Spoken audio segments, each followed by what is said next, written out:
Pemirsa, Panglima TNI Kapolri dan Kementerian Kesehatan meninjau rusun Pasar Rumput Jakarta Selatan yang diperuntukkan bagi pasien COVID-19 tanpa gejala.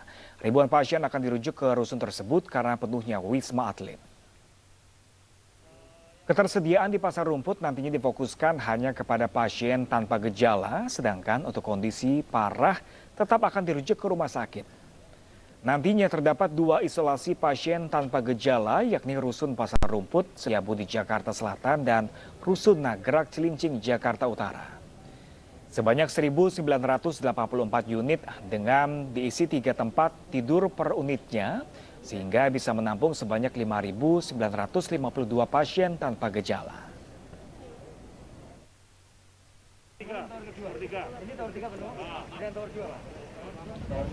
Sementara itu pemirsa, tingkat keterisian tempat tidur di Rusun Nagrak sudah mencapai 75%.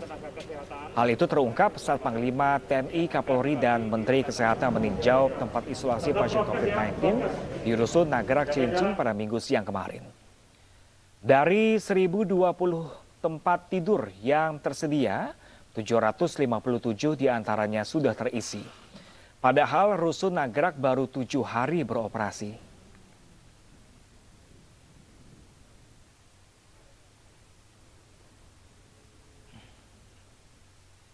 Pemirsa, menyambut Hari Bayangkara 1 Juli mendatang, Kepolisian Republik Indonesia menggelar kegiatan bakti sosial di Panti Jompo dan beberapa panti asuhan di Bekasi, Jawa Barat. Bantuan diharapkan dapat membantu mereka yang membutuhkan di tengah pandemi COVID-19.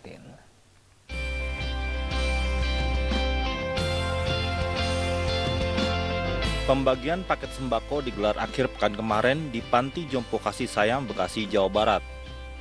Bantuan diserahkan Karo Jiambang Lemdikat Polri, Brigjen Polisi Juansih. Bantuan diberikan kepada 505 penghuni Panti Jompo dan beberapa perwakilan panti asuhan di kawasan Bekasi. Pembagian sembako merupakan rangkaian menyambut HUT Bayangkara ke-75 1 Juli mendatang. Bantuan diharapkan dapat membantu meringankan beban masyarakat di tengah pandemi COVID-19. Kita semua berdoa mudah-mudahan di situasi pandemik saat ini kita bisa menjaga diri, menjaga kesehatan supaya kita semua sehat walafiat senantiasa dalam lindungan Allah SWT. Kami mengucap syukur atas kehadirannya. Semoga Polri diberi lebih maju lagi, bisa dapat pedulikan kepada kami yang dalam keadaan susah, yang ini juga pun bermanfaat bagi kami untuk Oma dan Opa. Peringatan Hari Bayangkara ke-75 tahun ini mengusung tema transformasi Polri yang presisi mendukung percepatan penanganan COVID-19 untuk masyarakat sehat dan pemulihan ekonomi nasional menuju Indonesia maju. Bantuan total ada 272.662 paket sembako dan sanitizer serta 2 juta lebih masker dibagikan kepada masyarakat lintas golongan. Tim Liputan iNews melaporkan. Pemirsa, puluhan pemulung di kawasan Tanah Abang, Jakarta Pusat juga menerima bantuan dari Polri. Karobinos Baharkam Polri, Brigjen Mahruzi Rahman kemarin menyerahkan 1.000 paket sembako kepada warga di kawasan Tanah Abang. Warga yang menerima paket sembako merupakan anak-anak jalanan, buruh lepas hingga pemulung. Warga mengaku senang atas bantuan yang diberikan Korps Bayangkara.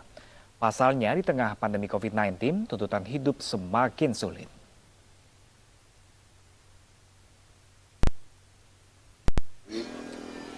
Datang kemari atas perintah dari Bapak Kapolri untuk menyampaikan pingsan kepada ibu bapak sekalian yang berjumlah 1.000 paket ya untuk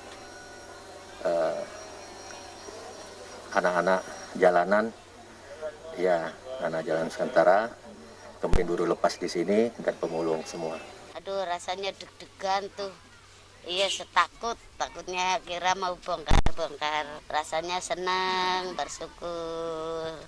Iya, dibantu orang-orang susah. Pemirsa, keterbatasan bukan menjadi penghalang untuk berkarya dan berprestasi, seperti yang diyakini oleh seorang anggota prajurit TNI. Sempat terpuruk karena kehilangan kaki akibat terkena ranjau, namun dirinya bangkit dan kini sukses menjadi pengusaha kelengkeng.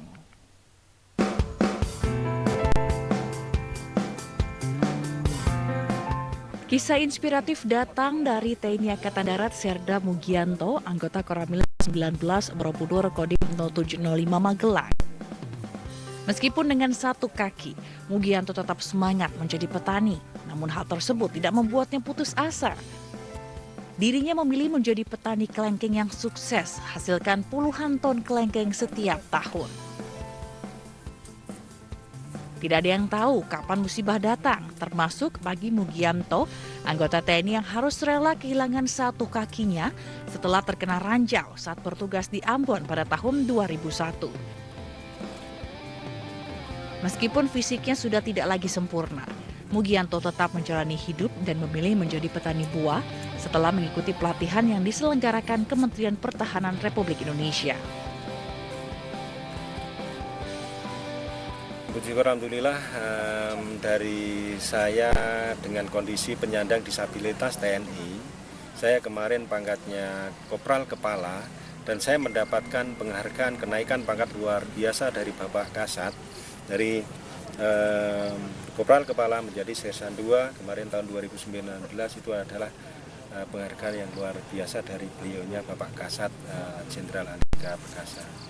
Jadi dukungan beliau Bapak Kasat dan satuan, kita diberikan waktu untuk membina petani, diberikan waktu untuk memberikan contoh bahwa kita itu bisa dan mampu kalau memang kita mau berusaha, dan kita akan sampai kapanpun kita akan memberikan apa yang bisa dan yang terbaik untuk masyarakat. Kita adalah TNI dari masyarakat. TNI juga akan kembali ke masyarakat dan menjadi petani. Sebenarnya kan saya kan baru pertama kali kesini ya. Kebetulan saya juga kan wisatawan dari Jakarta, lagi main ke Jogja dan lagi lihat-lihat sosmed lah intinya. Terus ada kebun kelengkeng yang kelengkengnya tuh beda banget dari kelengkeng-kelengkeng lain pokoknya. Dan tadi sempat nyoba sih satu, dan ternyata itu tuh kelengkengnya memang tebal banget. Si bijinya itu kecil, tapi si kulitnya, si dagingnya itu tebal banget. Beda deh dari kelengkeng-kelengkeng yang biasanya, beda banget. Sementara itu, nama Serda Mugianto sudah tidak asing lagi di Korps TNI Angkatan Darat dan dikenal sebagai Babinsa Koramil 19 Borobudur Kodim 0705 Magelang. Prajurit dengan disabilitas kaki kanan adalah seorang guru, orang tua, bahkan mentor bagi 10.000 petani kelengkeng di Indonesia. Tim Liputan iNews melaporkan. Sementara itu, pemirsa, Tentara Nasional Indonesia menggelar penanggulangan terorisme gabungan yang melibatkan sejumlah satuan dari Angkatan Darat, Angkatan Laut, dan Angkatan Udara. Latihan ini menjadi salah satu bagian dari kesiapan TNI dalam mengantisipasi berbagai bentuk ancaman teror bagi negara.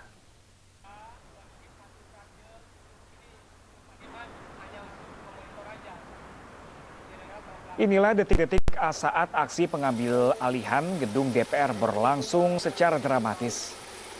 Satgul Tor TNI gabungan dari Satuan 81 Kopassus Denjaka, TNI AL, dan Sat Bravo 90 Paskas TNI AU dengan cepat dan dahsyat dapat melumpuhkan aksi penyanderaan yang dilakukan kelompok teroris tanpa menimbulkan korban jiwa pejabat negara yang disandera.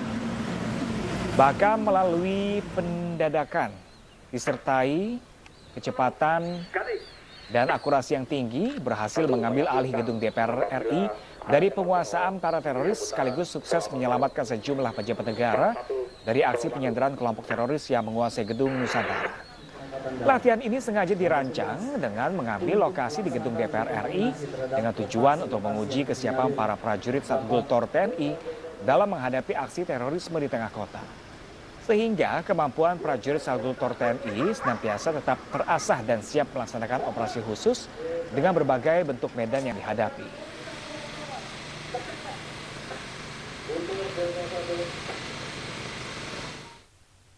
Pemirsa